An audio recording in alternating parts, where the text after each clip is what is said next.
the NCAA tournament, the way that they worded this, quote, is at the 1 yard line, unquote. So not official yet, but it's happening. So the NCAA tournament. So the Pac-12 is back. So now we're going to have 32 automatic bids. So that's going to leave 44 slots left.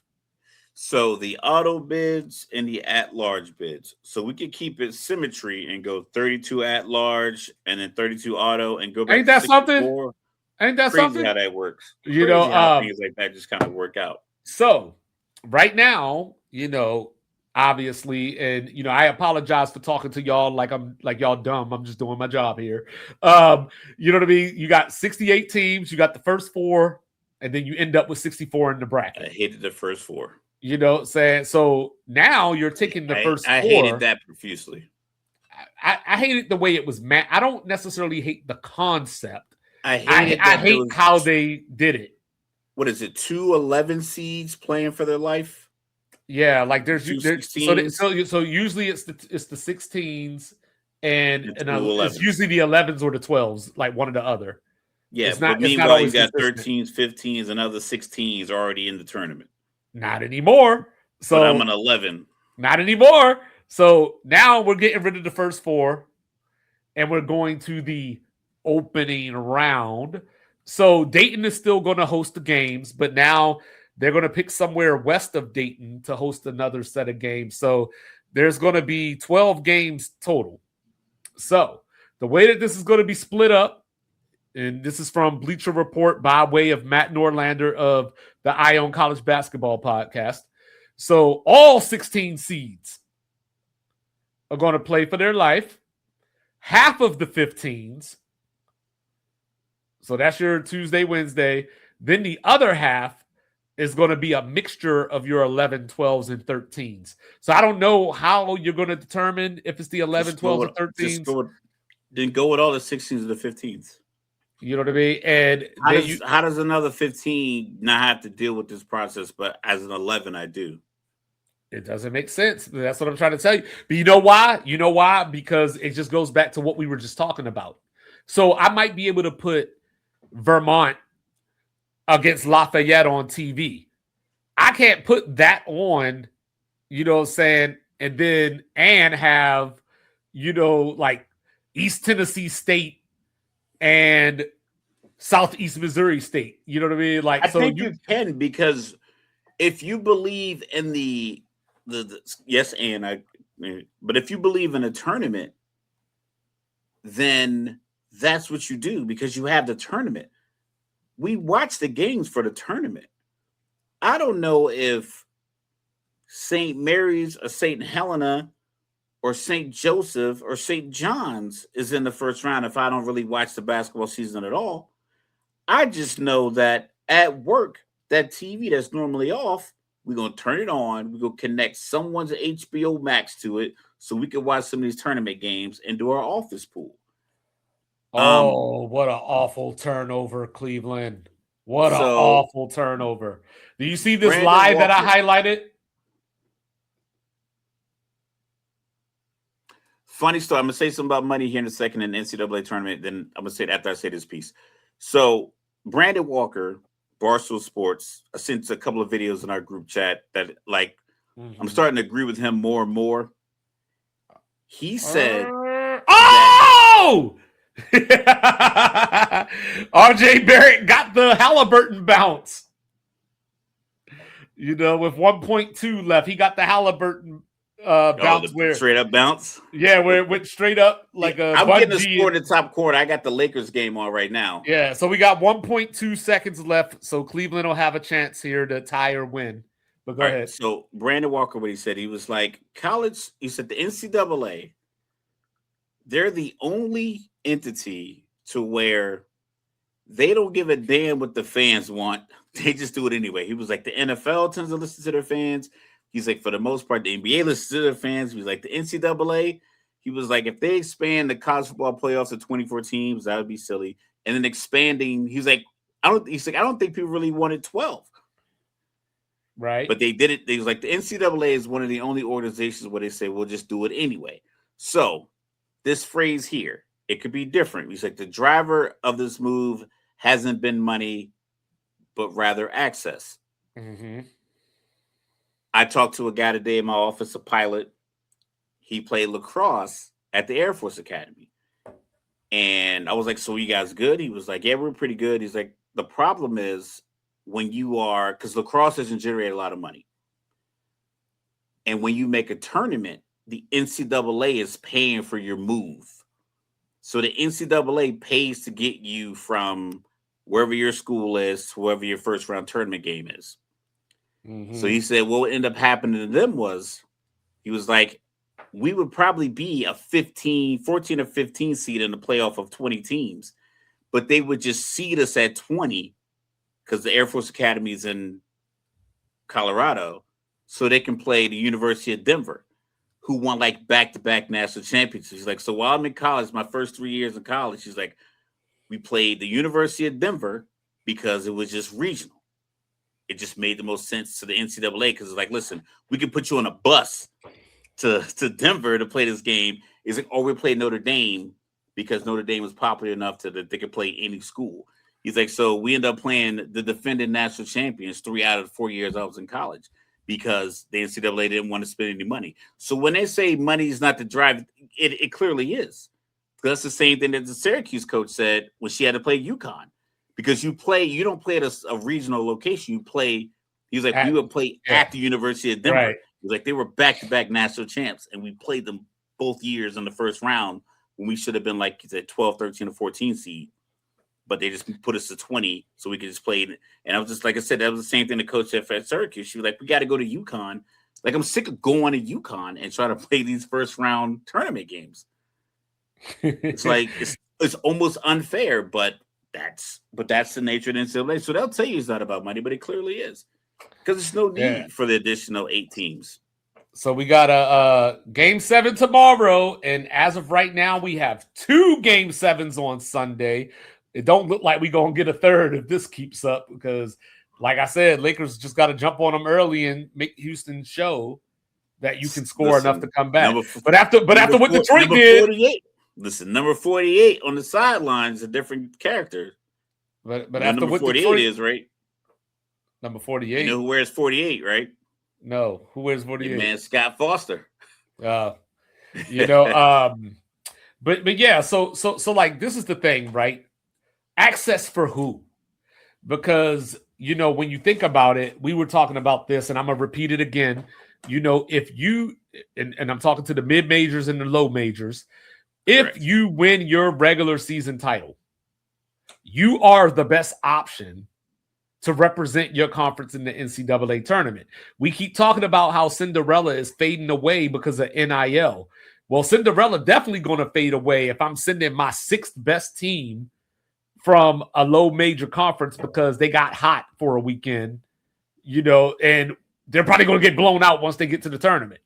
You know what I mean? So like from that standpoint, and the problem with that is money, because then your conference is going to lose money by not having that conference tournament. You know what I'm saying? Especially, like I said, the America East schools like Vermont, my UMBC Retrievers, you got UMass Law, like all that kind of stuff. Those teams aren't going to get into the NCAA tournament as an at-large if they don't win their conference tournaments, even if, and we've seen this in the past. Should they just eliminate inviting them and just put them all in NIT and then just invite all your Power 5 schools to be one of the 76 teams? No, because that's a lawsuit. Oh, yeah. I mean, let's be honest. That's we follow the money. A team goes from not being good to very good really fast. They didn't do it off of just grit. Yeah. And grinding. It was some, a great amount of cash was flown into their possession as well. The NCAA tournament, like, I don't understand because it's not even the same format as the heart of your tournament. When you're adding all these extra games, like it doesn't even fit to the like the sanctity of your actual tournament. Your tournament is the bracket, one and done, but you have all this ancillary stuff just as filler for no reason. It just takes away from like the overall value because you're gonna get the viewership just even if you went from 68 back to 64. That first round is still gonna drive the same numbers. Yeah, you'll probably get some more people in this set, but it's like if you don't have your bracket done with the 68 teams, people don't care. Long as you get it in by the time it's 64, that's where a real count starts. So this is CBS Sports again. These are the teams that would have got into the tournament last year or this past season if we had the 76 teams. I see 2 SEC teams, 2 ACC teams. I see a Big East team, a Both Big Ten Mountain team. Both Mountain West teams have over 22 or more wins, and they weren't even invited. Now, so this is the other problem here. You know what I'm saying? Now, look at these records. You don't even necessarily have to look at the overall record. You got Oklahoma 7-11 in the SEC, same as Auburn. Congratulations, Auburn won the NIT. Indiana 2 games under 500 in their conference. Seton Hall 500 in their conference. Stanford 500. Virginia Tech 2 games under 500. What are we doing? Look at the 2 Mountain West schools, 14-6 and 13-7. How were they behind? Because of strength of schedule and net rankings and things like that. Because it goes back to what we were talking about with the NBA, right? Setting teams up for success. So back in the 1900s, schools like Notre Dame and Michigan decided to have football, decided to do sports or whatever the case may be. We created these conferences like the Big Ten.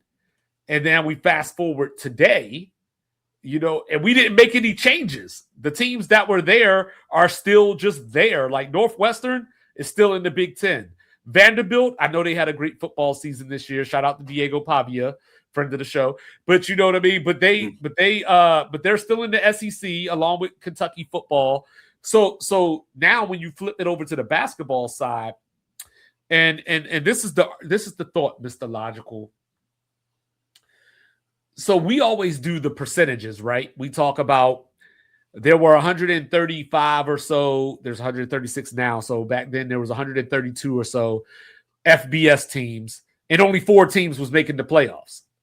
You know what I mean? Like you look at college basketball at one time, and it was 64 out of 352 or something along those lines. Now we're at 363. So if you just look at it from a number standpoint, 76 isn't so bad because it's only 21% of the sport. But at the same time, when those are the teams that I just pulled up on that screen, under 500 in their conference, I don't want you a part of the party. I don't want you at the party. You know what I'm saying? We're going to tell you that the party's tomorrow, but it's really tonight, just so you don't show up. You know what I mean? And that's where we are with college sports right now. And they say it's not about the money, but how could it not be? You know what I'm saying? That's extra TV revenue. We talked about how they're adding another site besides Dayton. So I'm going to go out on a limb here and say that they're at least going to consider Vegas. Yeah, that site won't be free. And they do want it west. So it won't be an East Coast town. It's going to be west. Yeah, imagine. Maybe you could do T-Mobile in Kansas City. Maybe you could do Kansas City. If it's not Vegas, but I would definitely try to make Vegas happen. Easy airport. I mean, it's a shitty airport as far as walking around it, but it flies everywhere at least. So there's like slot machines when you get off the plane. That's the greatest part about landing in Vegas. Yeah, especially if you like got a gambling problem. That's like some people. Shouts to Brendan Sorsby.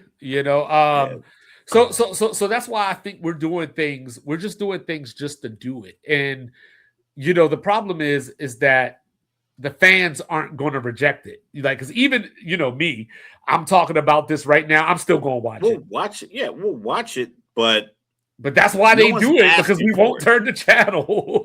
Yeah, because it's like it's sports. We love like people love sports. Like I said, like there's girls' sports. Like my daughter plays softball, my son plays football, basketball, lacrosse. He used to wrestle. My other son wrestled and played football. My other son loves volleyball. Like it's like sport is what we do. Like we love sports. You and I have a sports podcast. We can talk about more stuff than sports, but we talk about sports podcasts. So like people love sports. I just think like the logic and reason behind it is just lacking, other than Yeah. just like because you think team. If you believe that 76 teams need to be represented, that means you believe that teams like 50 and higher have a chance to win it all. Hey, Like you hold up. think teams that are ranked past 50 can win it all? I gotta say this real quick. So, All right. the other day I was talking about Orlando is the NBA version of the Cleveland Browns. Yes. You know how you were talking about the Denver Nuggets went 7 minutes in the fourth quarter without a field goal. Correct. This is from George Sedano, so I can't take credit for this. In that Detroit Orlando game, Orlando went 45 real life minutes without a field goal. So they last scored at 8:46. They didn't score again until 9:31. They scored 19 second half points. 23 consecutive field goals they missed. 60 first half points at home and then scored 19 in the second half. Yeah, so is it over? Like, you can't come back from that in game 7 on the road, right? Nah, you shouldn't. You shouldn't be able to come back from that. What are they reviewing in this game? What are they reviewing? They called a foul on Thompson, reviewed it. They determined that it was all ball and they jumped ball and that Lakers. So what do you think? What do you think? Good call, bad call? It was a good call. Like he got all ball. Like I said, I'm a couple minutes ahead of you. So like they called it all ball. Lakers have the ball still. Same score. Okay. But yeah, so that's where I stand on the tournament expansion. And at the very least, like I brought this up too, like bring back the bracket busters. That was a week in February, a weekend or so. I think it was a full week. But basically, you would have things like Murray State against Gonzaga, Bradley against Vermont. Like you would have these low major, mid major teams showcased on ESPN. Don't have the mid major teams play the top tier teams throughout the season. That way, it's a surprise. And see, and that's why, like, you know what I mean? Like, if we get into this or this 76 game format, and you get these 11, 12s, 13s mixed in, are we going to see like Auburn, against UNC Greensboro? So you're giving them the access to play that game, but you're implying and wanting that brand to win the game and get into the tournament. So you can give them access. Is Auburn going to beat Drake if Drake's a 7 seed and Auburn ends up as a 10 or something like that because of this new format? Yeah, like I said, they will try to tweak it as much as they can to get the most bang for their buck. I just feel like how many more games would it be with the 76? It's versus 12. 64? It's 12 more, but 24 teams basically are fighting to get in. Okay, yeah, that's the math. That's all it is. Because not one of those teams will make a run to the Sweet 16. Yeah, they're just there as cannon fodder to get a few shekels. Especially if they play him in 2 stationary locations, like they play him in Dayton, they play the other one in Vegas. That's just money hand over fist. Yeah. So, all right, and if the NCAA don't get the money, guess what? The SEC, Big Ten, and all of them gonna get the money because it's another tournament win. They get their certain shares or whatever. So, absolutely, haves and have-nots. That is America. So, ladies and gentlemen, we will be back on Tuesday. Thank you so much for your support. Thanks for joining us. Thanks for watching. Thanks for everything you do. He is the world famous, world renowned, cool, calm, and collected. Just in case you were wondering, he was born in Texas, raised in VA. He represents New Jerusalem, and he likes walks on the beach. He is Mr. Logical. And down here in the Alamo, your unorthodox statistician going left so much you thought I was southpaw. We got Ronda Rousey and Gina Carano. I'm going to keep saying it until it happens. I'm so excited. You know what I mean? I go by the name of 2-5. This is Sports Reports Disorder. Like, review, share, subscribe, rate, do all the free things, do all the good things. Guess what I got in my hand? Liquid Death. You should have one flavor. Too. Yes, sir. Severed Lime. You know what I'm saying? We love y'all. Enjoy your weekend. You know what I'm saying? We got 1 Game 7 tomorrow, 2 on Sunday. And if the Rockets could ever figure out that you're supposed to put the ball in the basket, we might get 3. We might get 3. But we'll see y'all in a few days, y'all. Be good. Sports Reports Disorder out. To go down. Sports reports, no gimmicks, no clowns. 2-5, Mr. Logical, we run this town. Real talk only, no chaser, no doubt. From the east to the west, it's the order we shout.